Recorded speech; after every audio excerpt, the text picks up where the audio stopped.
রাধে রাধে বন্ধুরা, মিঠি ভাইন্সের আরও একটি নতুন ব্লগে আপনাদেরকে স্বাগত জানাচ্ছি। সকালবেলা উঠে আগে পুজোটা সেরে নিয়েছিলাম। তো কি কি করলাম আজকে সারাদিনে সেটাই কিন্তু আপনাদের সাথে শেয়ার করব। অবশ্যই লাস্ট অবধি ভিডিওটা দেখতে থাকুন, আশা করি আপনাদের ভালো লাগবে। তো ঘুম থেকে ওঠার পরেই আমার যেটা বড় কাজ থাকে যে পুজোটা কমপ্লিট হয়ে গেলে আমি যেন নিশ্চিন্ত। আর ওই প্যাকেটে দেখতে পাচ্ছেন প্রচুর ফুল ছিল, যেগুলোকে আমি পরে গুছিয়ে রেখেছিলাম। তো পুজো যেহেতু কমপ্লিট হয়ে গেছে, ঝাড়া হাত পা, এরপরে চলুন আপনাদের সাথে বাকি কি কি আর করছি সেটা ধীরে ধীরে করে আপনাদের সাথে শেয়ার করছি। তো আপনাদের কার কার এই ব্লগগুলো দেখতে ভালো লাগছে অবশ্যই কমেন্ট করে জানাতে কিন্তু ভুলবেন না। এই হচ্ছে আমার গোপাল। আমাদের বাড়িতে দুটো গোপাল আছে, একটা ছোট আর একটা বড়। যেহেতু দুজনকেই একজনকে গিফট করেছিল আর একজন আমরা নিয়ে এসেছিলাম, তাই কাউকেই কিন্তু আমরা মানে একসাথেই রেখে পুজো করি, কাউকেই কিন্তু অন্য কোথাও রাখা হয়নি। তো বড় গোপাল বা ছোট গোপাল, এছাড়া রয়েছে বজরংবলী, তার সাথে শিব ঠাকুর, গণেশ, লক্ষ্মী, এই রয়েছে। আর একটা পাটাতন যেটা দেখলেন লাল কাপড় দিয়ে ঢাকা রয়েছে, সেটা হচ্ছে মা চণ্ডীর পাটাতন। চলে এসেছি কিচেনে, এখন হচ্ছে রান্নাবান্না করার পালা। আর এই যে কুলেখাড়া দেখছেন, এই পাতাটা কিন্তু আমাকে বেশ খেতে হয়। তার কারণ হচ্ছে আমার হিমোগ্লোবিন প্রচণ্ড পরিমাণে কম রয়েছে, যে কারণে এই পাতার রস কিন্তু আমার জন্য সত্যিই উপকারী। তো আজকে বানানো হবে রাজমা, সেটাকেই ভিজিয়ে রেখেছিলাম। তার জন্য আর কি কি লাগছে সব কিছু নিয়ে নিয়েছি। আর এখানে রয়েছে পাবদা মাছ আর রয়েছে কাচকি মাছ, দুটো মাছই কিন্তু আমার খুব পছন্দের। আর বড় মাছ খেতে এখন আর ভালো লাগে না, সেই জন্যই এটা নেওয়া। আর এখানে এটা পাবদা মাছটা করব হচ্ছে পোস্ত দিয়ে আর হচ্ছে সর্ষে দিয়ে, তাই পোস্তটাকে একটুখানি জলে ভিজিয়ে রেখেছিলাম। আর রয়েছে মটরশুঁটি, আর আগের দিন দিয়েছিলাম লেবু ঠাকুরকে, সেটাকেই একটু পরে কেটে নেব। আর এখানে বসিয়েছি চা, কিন্তু গ্যাস জ্বালাইনি, তার আগে চিনি দিয়ে দিয়েছি। এই চিনির পরিমাণ নিয়ে আমার ভীষণ অসুবিধা হয়। ভাতটা বেশ সকাল সকালই হয়ে গিয়েছিল, সেই জন্য ভাত নিয়ে কোনো চিন্তা নেই। আর এই দুটো রুটি রয়ে গিয়েছিল, তা কী করব সেটা নিয়ে চিন্তা করছিলাম। এদিকে ওয়াশিং মেশিনে কাপড় কাচতে বসিয়ে দিয়েছি, এইটাও আমার একটা বিশাল ঝামেলার কাজ লাগে। আর এদিকে চা বানাতে চলে এসেছি, ততক্ষণে জামা কাপড়গুলো কাচা হয়ে যাবে। আগের দিনের কিছুটা লাল শাক ছিল ফ্রিজে, দেখতে থাকছি যে কি কি রয়েছে। এখানে কিছুটা ডাঁটা শাক ছিল, আর আমার শাক পাতা খেতে খুবই ভালো লাগে। এখানে কিছুটা ডাল রয়েছে টমেটো আর ধনেপাতা দিয়ে। এরপরে আমি ভাবলাম যে আর কি আছে সেটা দেখার জন্য। এইখানে একটা মাত্র ট্যাংরা মাছ বেঁচে আছে, তো মাছকে ঝোল খেতে তো আমার বেশ দারুণ লাগে। আর এখানে কিছুটা আলুর চোখা, কিন্তু ট্যাংরা মাছ একটা তো একবেলাতে হবে, বাকি তাহলে কি করা যায় সেটাই এখন দেখার। আর এই যে এক্লার্সের একটা কত বড় বোতল কিনে এনে রেখে দিয়েছি। এদিকে কথা বলতে বলতে চাটা কিন্তু হয়ে গেছে, আমি দিয়ে দিলাম চা পাতা। তো এবার জমিয়ে চাটা খেতে হবে। সকালবেলা আগে চা খেলেই কিন্তু আমার বিভিন্ন ধরনের সমস্যা হতো, ধীরে ধীরে করে দেখলাম যে এটা অনেকটা কেটে গিয়েছে। তো গরম গরম চা নিয়ে নিয়েছি, আর এই কাপটাতে অনেক দিন পরে ট্রাই করলাম। দেখুন একদম পুরো ধোয়া উঠছে। আমার আগে কিন্তু ভাবতাম যে ঘরে যে ছোট ছোট কাপ রয়েছে সেগুলোর মধ্যে খেলেই হয়ে যাবে, যেগুলো কম দামের। আর টোস্ট বিস্কুট আমার খুব মনের মতো। কিন্তু পরে ভাবলাম যে এই কাপগুলো যেগুলো সুন্দর করে শোকেসে সাজানো থাকে, সেগুলোকে না রেখে শোকেসে এইগুলোও তো আমরা ইউজ করতে পারি, তবে আর কেই বা ইউজ করবে। আর এরপরে চাটা খেয়ে একটু বাইরেটা এলাম, বাইরে দেখতে এলাম যে কি কি ফুল ফুটেছে বা কোনো গাছে জল দিতে হবে কি না।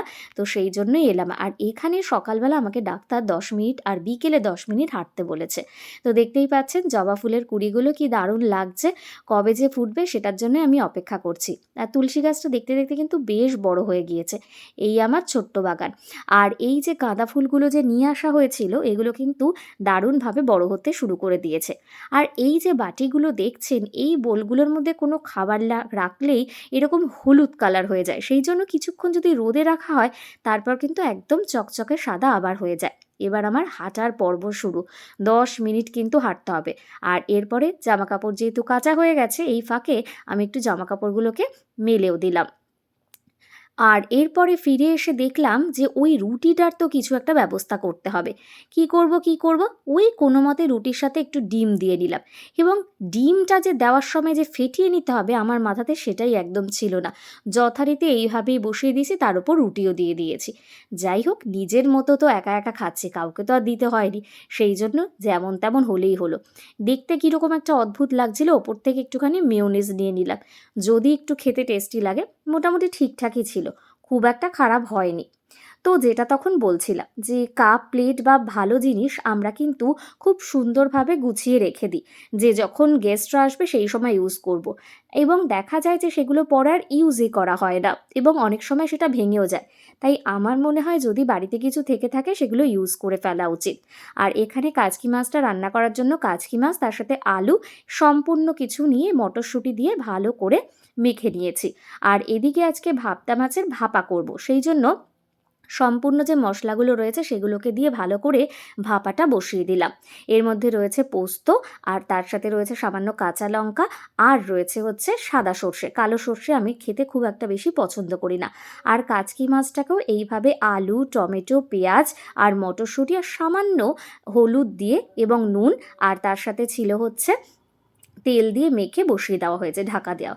আর এদিকে দেখলাম নিচে জামাকাপড় কিছুতেই শুকোচ্ছে না, তাই হাতে লেবুর বাটি নিয়ে চলে এসেছি ওপরে জামাকাপড় মেলতে। এখানে বেশ কিছুক্ষণ সময় কাটিয়ে নিচে গিয়ে দেখলাম পাবদা মাছটা একদম রেডি এবং কাচকি মাছটাও প্রায় হয়ে গিয়েছে।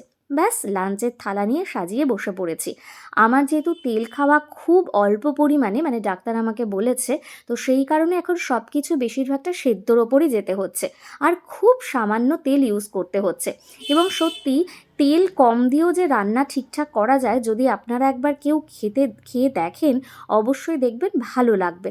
আমার কিন্তু একটুকুও খারাপ লাগছে না, আর মনেও হচ্ছে না যে আমি একদমই তেল ছাড়া রান্না করেছি।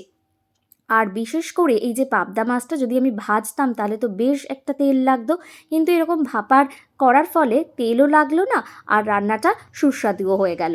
তো অবশ্যই কিন্তু একবার ট্রাই করে দেখতে পারেন কম তেল। তো যাই হোক, পাবদা মাছটা কিন্তু বেশ ভালো নরম নরম যেহেতু ছিল, ভালো করেই সেদ্ধ হয়ে গিয়েছিল, কোনো অসুবিধাই কিন্তু হয়নি।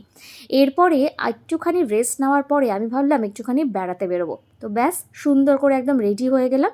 বেড়াতে ঠিক না, আসলে যেহেতু ডাক্তার আমাকে বলেছে সন্ধেবেলা বা বিকেলবেলার দিকে 10 মিনিট করে হাঁটতে, তো এই ভাবলাম যে এই 10 মিনিট যখন হাঁটতেই যাব তার ফাঁকে আরও কিছু টুকিটাকি কাজ আছে সেগুলো করে ফেলি। এই যে লিপস্টিকটা দেখেছেন আমি যে পরেছি, এই কালারটা কিন্তু আমাকে খুব একটা বেশি স্যুট করছে না। এই কালারটা ঠিক কী বলবো আমি ঠিক বুঝতে পারছি না। তো আমি দুটো লিপস্টিক নিয়েছিলাম। এই হচ্ছে আমার পুরো লুকসটা। সন্ধেবেলা যেহেতু বেরোচ্ছি তাই ভালো করে সোয়েটার জিন্স পরে নিয়েছি। এই শীতকালে আমার জিন্স পরতে খুব ভাল লাগে, গরমকালে একদমই ভালো লাগে না। আর এই যে দুটো লিপ শেড রয়েছে, রাইট সাইডেরটা যেটা রয়েছে, যেটা একটু পিঙ্ক বা পিচ কালার বেস, সেই কালারটা কিন্তু আমার ঠোঁটে বেশি ভালো লাগে, কিন্তু লেফট কালার যেটা রয়েছে এটা আমার ঠোঁটে একটুকু মানাচ্ছে না। দেখুন কেমন একটা অদ্ভুত লাগছে, মানে রঙটা ঠিক খোলেনি। তা যাই হোক, যখন পরেই ফেলেছি এটাকেও তো ইউজ করতে হবে। তো এরপরে মানে যে যে দেখেছেন তো কথাটা গুলিয়ে ফেলেছি। এরপরে গিয়েছিলাম পাশের বাড়িতে, তো তারা এই ধরনের জিনিসপত্র খেতে অফার করেছিল। তো ভাবলাম আর কি করা যাবে, খেয়েই নিই। আর তারপরে বাড়ি চলে এলাম। অবশ্যই কিন্তু কমেন্ট করে জানাবেন কেমন লাগলো ভিডিওটা।